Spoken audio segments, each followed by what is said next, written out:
Bonsoir, bonsoir, ici Annie avec vous. Ce soir, je vais vous présenter un magnifique oracle qui s'appelle les cartes lumière. Les cartes lumière. C'est de Lise Bartoli, l'infographiste qui fait un travail remarquable. C'est Lucie Yonnet. Ce jeu est assez particulier. Bon, c'est une boîte qui est solide, qui est belle. Il est assez particulier ce jeu parce que chaque carte est là pour transformer nos parts d'ombre en énergie positive. Donc c'est vraiment pour travailler sur vous, quand vous l'utilisez pour vous, pour savoir où est votre négativité, pour aller vers la positive attitude.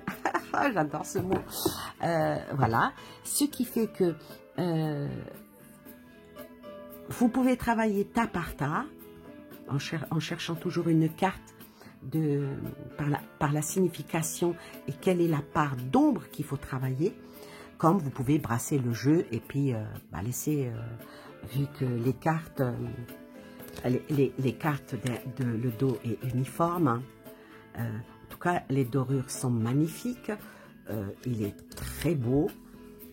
Elles sont ni trop fines ni trop épaisses. C'est une bonne qualité. Et c'est par couleur. Chaque couleur... là, il y en a que 5. J'aurais tellement préféré qu'il y en ait 7. Comme ça aurait été travaillé avec les couleurs et avec les chakras qui correspondent aux couleurs. Par exemple, si on prend la couleur Bordeaux, ça a vraiment sa caractérise bien la personne capable d'agir avec force, avec sérénité, maturité. C'est la couleur, comment dire, c'est la couleur de la maturité qui a été affective et acquise avec le temps. Et c'est peut-être pour ça qu'elle les a appelées les cartes de l'ombre. Notre ombre la plus cachée, la plus... où il faut vraiment savoir où on va aller. Qu'est-ce qu'il faut vraiment guérir en nous.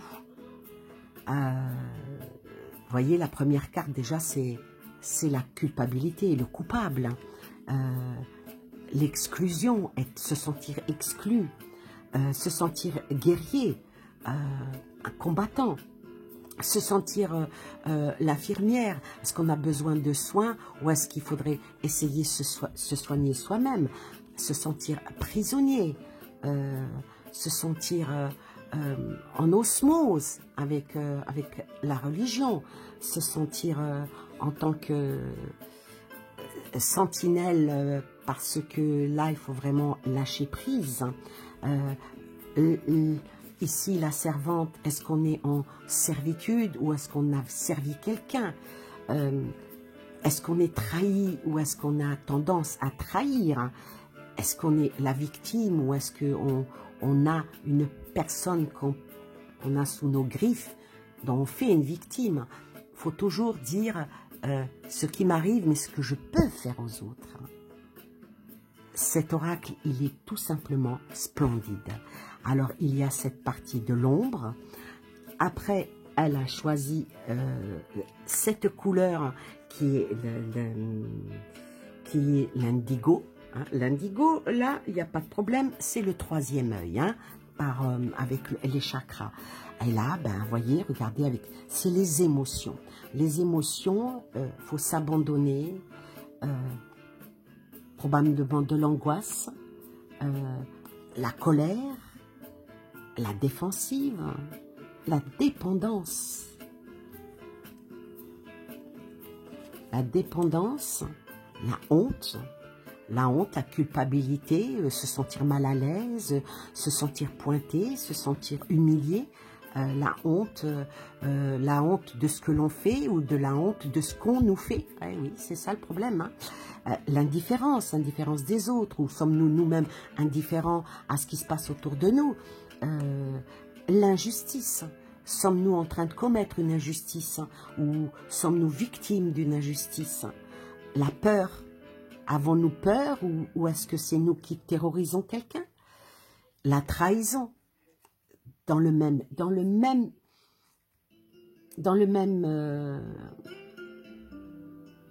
pointage de l'émotion.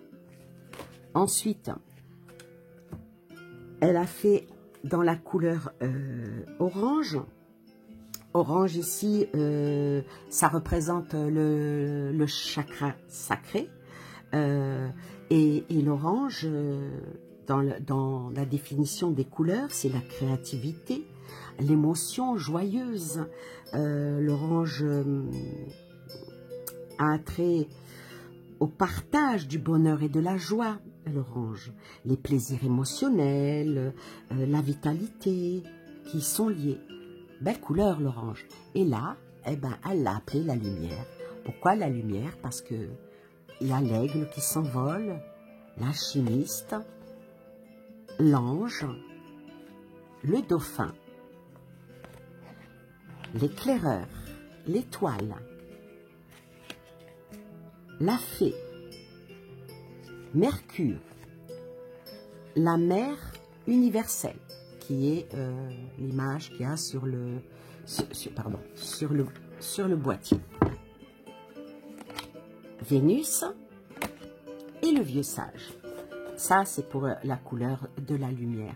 Elle a choisi aussi ici la couleur jaune. La couleur jaune ici, c'est quoi le chakra?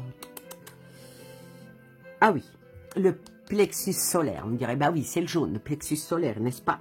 Alors le jaune ici, il symbolise la sagesse, la force mentale, la curiosité aussi, la perspicacité et peut-être aussi de l'intuition. L'intuition, la sensibilité. Et c'est pour ça qu'elle l'a appelée ressource. Alors, l'acceptation, l'adaptation, l'amour, la confiance, la créativité, la découverte. Elles sont magnifiques, hein, ces cartes. Hein. La découverte, l'écoute, la perspective, la protection, la retraite et la réussite. Et ensuite, elle a pris, en dernier tas, elle a pris la couleur rouge. La couleur rouge ici, oui, c'est le chakra racine. C'est vraiment le chakra de base. Et on sait bien que le rouge représente la vitalité, la passion, un tempérament fort, le travail difficile, le punch. Et le rouge, elle l'a appelé transformation. Alors ici, il y a l'allègrement, le déployage, la délivrance, la destruction, le détachement, l'extériorisation, le modelage, la projection, la purification, le rangement, la réconciliation et la renaissance. Voilà, elle a fait plusieurs cartes avec plusieurs thèmes. Donc, quand on veut travailler avec un jeu comme ça, soit on bat les tas, on les bat à 1, on tire une carte de chaque et on essaye de voir qu'est-ce qui ne va pas chez vous, chez la personne, et on peut travailler par rapport à l'émotion, par rapport à l'ombre, par rapport, ou bien faire un tirage en brassant toutes les cartes et en sortant. Et puis là, voir quelle est la chose où il faut travailler dessus. Alors, le livre, les cartes ne sont pas numérotées, mais par contre, ce qui est bien, il est tout en couleur, hein, le livre, il est tout simplement magnifique. Et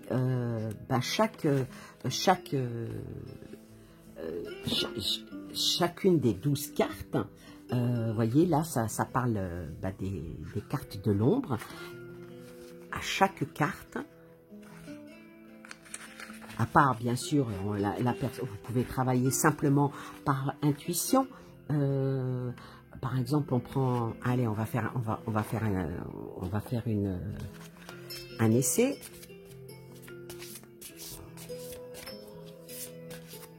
Il est très très beau. Il est très très beau. Hop là, il y en a une qui est tombée, ben on va la prendre. Il est très beau parce que au-delà de...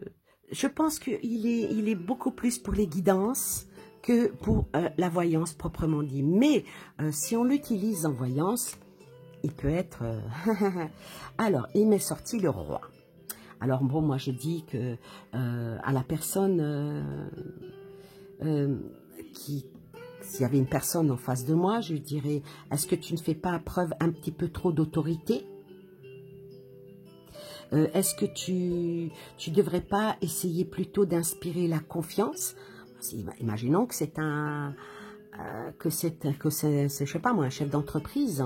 Je lui dirais, votre part d'ombre, c'est que votre personnel, il n'a pas trop confiance en vous parce que vous êtes extrêmement autoritaire, parce que vous avez tendance à vouloir toujours diriger, mais diriger, c'est bien, mais faut y aller mollo. Faut y aller mollo. Allez, maintenant, c'est l'ouvrier qui me parle. Je lui dirai, oui, toi, tu as une part d'ombre parce que tu as tendance à te laisser écraser par ta hiérarchie. Tu as tendance à te laisser... tu restes toujours en arrière. Il faudrait peut-être essayer d'avancer un peu plus.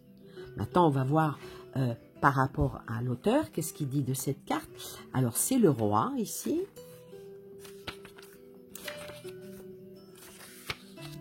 Peut-être que j'ai tout faux hein, par rapport au livre. L'infirmière, le prisonnier, le roi. Donc, vous faites preuve d'autorité. Essayez plutôt d'inspirer la confiance. Quand vous imaginez que tout le monde compte sur vous, cela peut vous griser, vous angoisser. Sachez déléguer et attendre les besoins des autres. Le climat sera plus allégé. Le symbolisme, cet archétype du roi ou de la reine qui symbolise votre part d'ombre, incarne l'autorité, la loi, c'est un personnage central. Voilà, bon, c'est vraiment bien détaillé. Ensuite, il y a l'interprétation de la carte dans votre tirage, signifie que vous avez une forte personnalité, votre charisme séduit et incite vos proches à se reposer sur vous, sur vos décisions pour régler les problèmes. Cette position vous donne de l'importance et vous poussez parfois à être directif avec les autres afin de garder votre pouvoir. C'est exactement ce que je disais.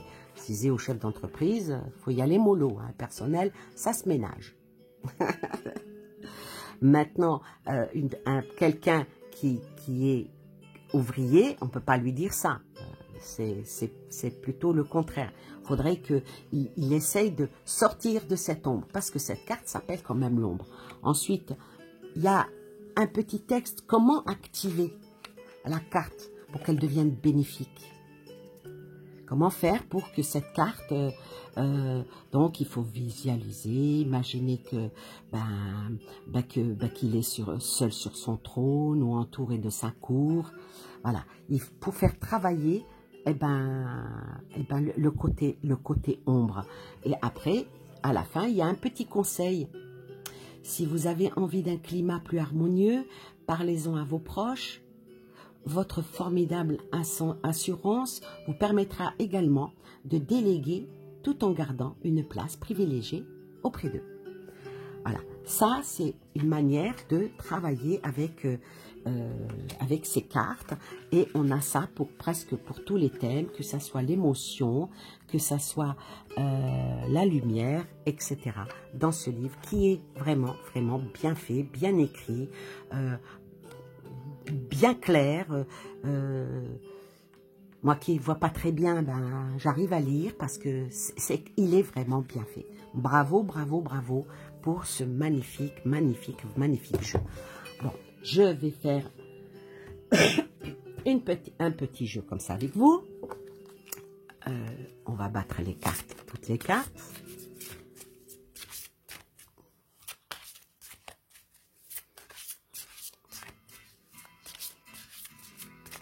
Alors on va, je sais pas moi, on va imaginer que j'ai une jeune femme en face de moi. On va lui donner le prénom de, je sais pas moi, on va lui donner le prénom de Marie. Allez hop, c'est joli, Marie. On va dire que Marie est une jeune femme qui est en phase, qui est par exemple, moi je sais pas, dans une entreprise, elle vient d'avoir un contrat ou un contrat et qu'elle est en période d'essai et qu'elle voudrait savoir, par exemple, est-ce que je vais être prise à la fin de mon essai, mais qu'on lui a dit qu'il faut vraiment qu'elle fasse ses preuves, un genre d'examen, pour voir si elle est apte pour occuper le poste qu'elle convoite. Là, elle est en période d'essai, en période d'apprentissage, donc on va voir si cette jeune femme peut avoir, disons, le contrat à durée indéterminée. Alors, on va lui faire par rapport... On va prendre une carte de chaque et voir qu'est-ce que les cartes lui disent. Alors, on va commencer par celui-là. Oui, j'ai tiré. Donc, on va chercher. Voilà.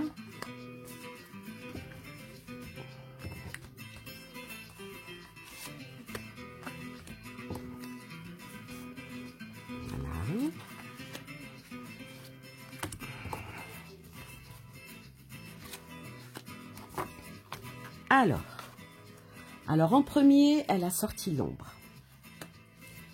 En deuxième, elle a sorti ses émotions. Elle a sorti la lumière. Elle a sorti en troisième. Et en dernier, elle a sorti cette carte. Alors, on va dire à Marie que dans son entreprise, elle a tendance à rester un petit peu trop à l'écart. Et il faudrait qu'elle essaye de se mettre en avant.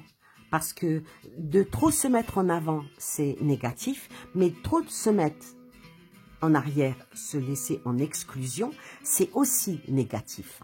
Donc, il faut falloir qu'elle travaille la manière dont elle doit s'intégrer dans l'équipe où elle est en stage.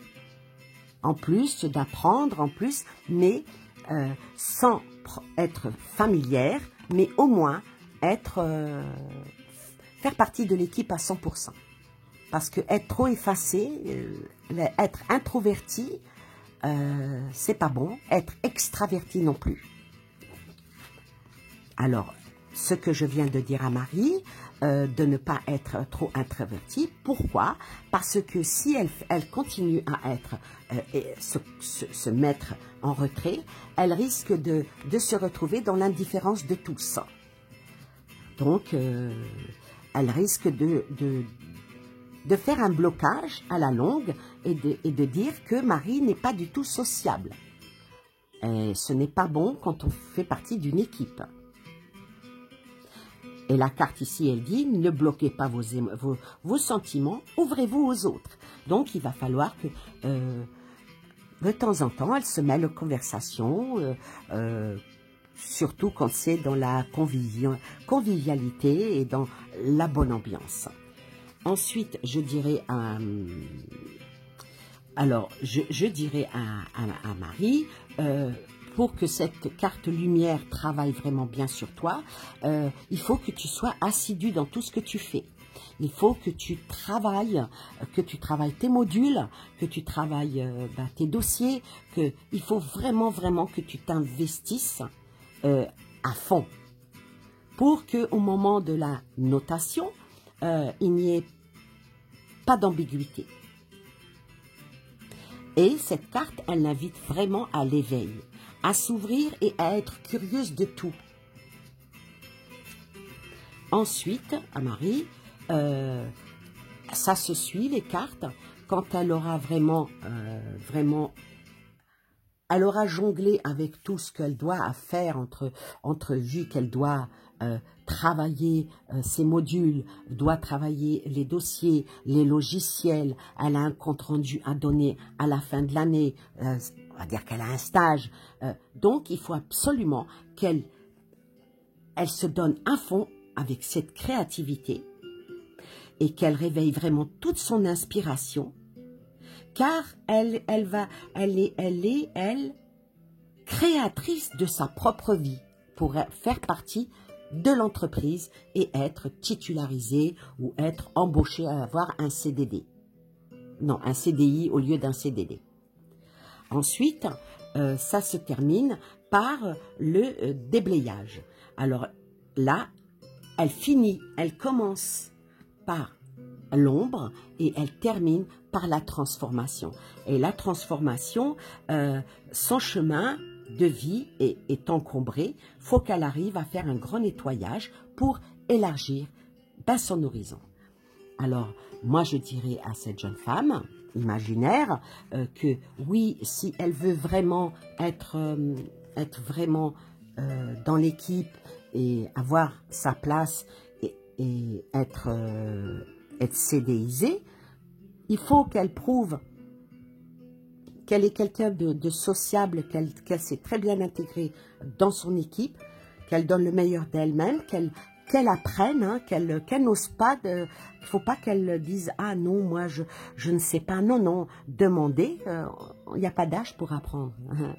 Donc, pour son évolution, il faut qu'elle s'investisse beaucoup plus. Et si elle fait ça, il n'y a pas de raison pour que son devenir dans la société ne se fasse pas.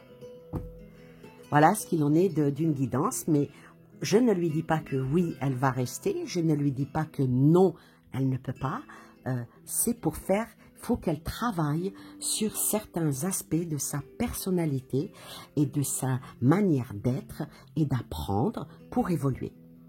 Voilà, voilà, c'est comme ça que si je peux, à mon petit niveau, dire comment j'interprète un jeu de ce style par rapport à une question bien précise.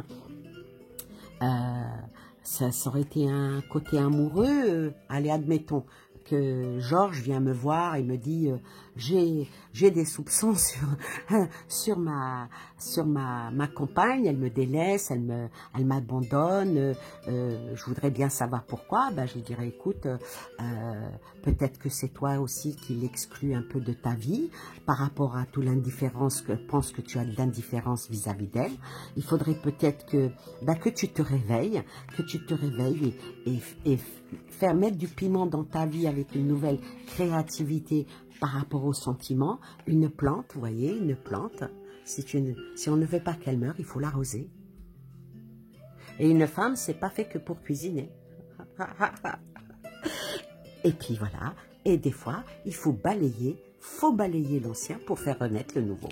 Voilà, enfin bref, c'est comme ça que moi j'aime bien interpréter les cartes. En tout cas, j'espère que ce jeu, magnifique jeu, vous a plu. Il est tout simplement splendide. Les graphismes sont topissimes. Ils ont l'air comme ça enfantins, mais regardez-moi celle-là, la défensive. Elle représente bien quelqu'un de... ou bien il doit se défendre, ou bien il est extrêmement agressif. Toutes les cartes ont toutes un double tranchant. Comme un couteau avec deux côtés qui scie. Il y a toujours le yin et le yang dans les cartes. La colère aussi, regardez-moi ça. Il y a le feu qui sort du ventre de cette personne, c'est extraordinaire. Les cartes sont tout simplement magnifiques. La culpabilité, le pointage du doigt, l'ancrage, C'est extraordinaire. L'abandon, ah, celle-là, elle est bien explicite. Hein. J'aurais préféré voir un petit chien ici, vous voyez, hein, parce qu'en été, on abandonne bien les chiens, hein, les animaux. Hein. L'abandon au bord de la route, laissé pour contre.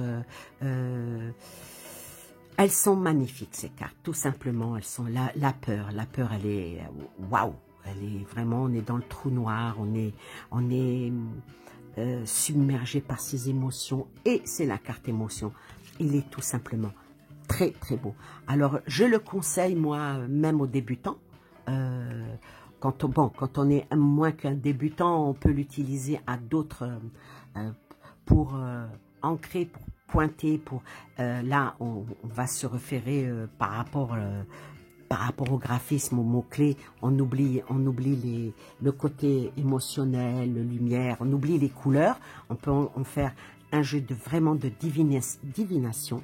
En tout cas, moi je vous assure que c'est un jeu qui est tout simplement magnifique. Il est vraiment pas cher du tout, hein, il est vraiment pas cher du tout pour un jeu de cette qualité. Il est très très abordable, et puis l'artiste peintre est tout simplement génial. Il n'y a rien à dire. Maintenant, soit il plaît pas, mais on peut faire de jolies choses avec les cartes qui sont retournées là. On peut faire vraiment de très très très jolies choses avec cet oracle qui est très beau. Voilà. Je ne sais pas combien de fois j'ai répété qu'il était beau, qu'il était magnifique. Voilà. Eh bien, écoutez, j'espère que cette vidéo vous a plu. Que si en cas où vous voulez l'acheter, moi je peux vous dire, faites-le sans regret. Il y a des jeux que j'ai achetés où j'ai regretté parce que. Mais voilà, les jeux où on accroche ou on n'accroche pas.